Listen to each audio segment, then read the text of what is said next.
Hello everyone, welcome back to the channel.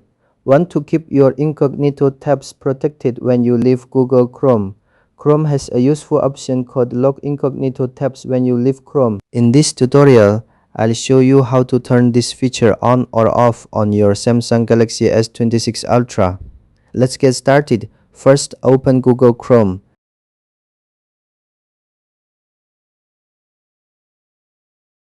Tap the three-dot menu in the top right corner. Then tap Settings.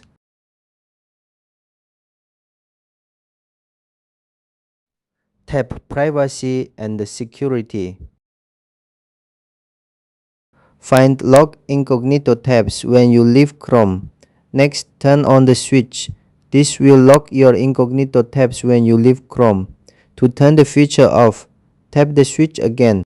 The feature will be turned off, and that's how to lock or unlock incognito tabs when you leave Google Chrome on your Samsung Galaxy S26 Ultra.